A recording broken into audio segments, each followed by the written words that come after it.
Here to weigh in this morning, Red Alert Politics' Ryan Girdusky, LifeZette political reporter Ashley Pratt, and Accountability Project Executive Director Nomiki Konst. Thank you all for joining us this morning. Thanks. Ashley, I'll start with you. Chris Christie endorses Donald Trump. Big deal? Big blow to the establishment, right? I mean, you have Christie coming out, tell it like it is, governor. I mean, Trump pretty much stole his slogan from him, and he comes out and endorses him, and I think it shuts up a lot of people who were saying that Rubio went for the jugular, and guess what? Trump dominated the news coverage for another day because of it. So I think it helps him. It gives him a legitimacy, giving a governor's backing to his candidacy.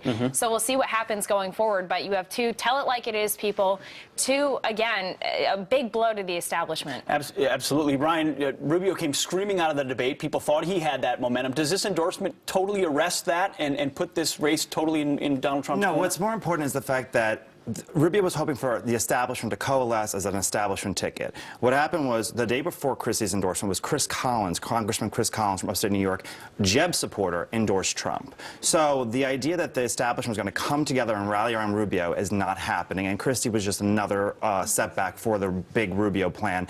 And it's not going to get him any more votes, Trump more votes, but it's going to sit there and say, look, I am the candidate that's going to be the nominee. So, Nomiki, do you think this has will make a discernible difference on Tuesday in these polls? Donald Trump's been ahead in 8 of the 11 states we see right now. Does this make it an even bigger win for him, or does it not change things, do you think? I think it legitimizes Trump even more so, as you said, unifying the party.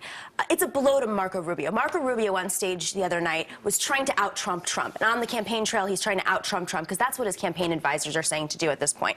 Problem is, it's way too late. Donors. And you talk about donors, you have Ken Langone, who is a former Christie supporter, saying he would have backed Christie, but Trump was already in the race. So there was already one of those, the vacuum was being filled. But this is a relationship that goes back many years. Chris Christie, when he was inaugurated, Donald Trump was in the front row of the inauguration. They have a long friendship, even though Chris Christie put Donald Trump's brother-in-law, son-in-law's father in jail for 2 years for campaign violations. So there's a very strange dynamic here. There's a New York, New Jersey. politics. from New York, that seems normal. A lot of politics here. A lot of New York, New Jersey politics at play, for sure. Let's transition, though, to South Carolina, where there's a big primary tonight. The Democrats will be voting between Hillary Clinton and Bernie Sanders. But we've noticed, state by state, an enthusiasm gap in many places, with turnout being a lot lower in Iowa, in New Hampshire, and in Nevada. In each place, tens, in some cases, almost 100,000 less people showing up for those primaries and caucuses.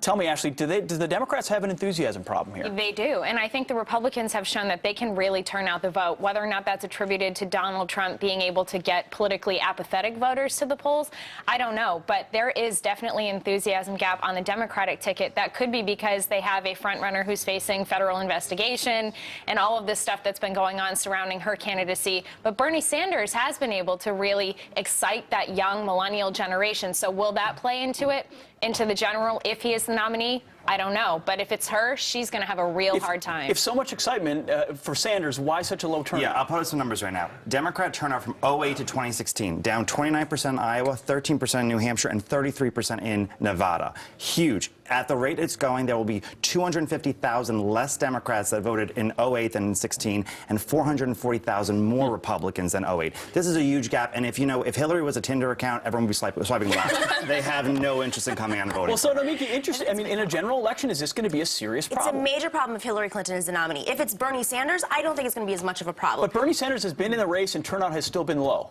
Turnout has been low, but he is solidifying his base. He's doing very well among his side, but Hillary Clinton does not have the numbers she had in 2008 when she was running. And part of that is, like we were saying, there's an enthusiasm gap between different voting blocks, but also her operations are very focused. Before, she was trying to get as much of she was widening her circle. She knows her base right now. She's hyper-targeting each of these bases, and she just wants the right people to turn out. Her base is super delegates. I mean, Is the establishment in a way that absolutely. And well, 65. Ryan, Ashley, Nomiki, we have to leave it right there. But thanks for taking a look. We'll go to South Carolina tonight and Super Tuesday on Tuesday.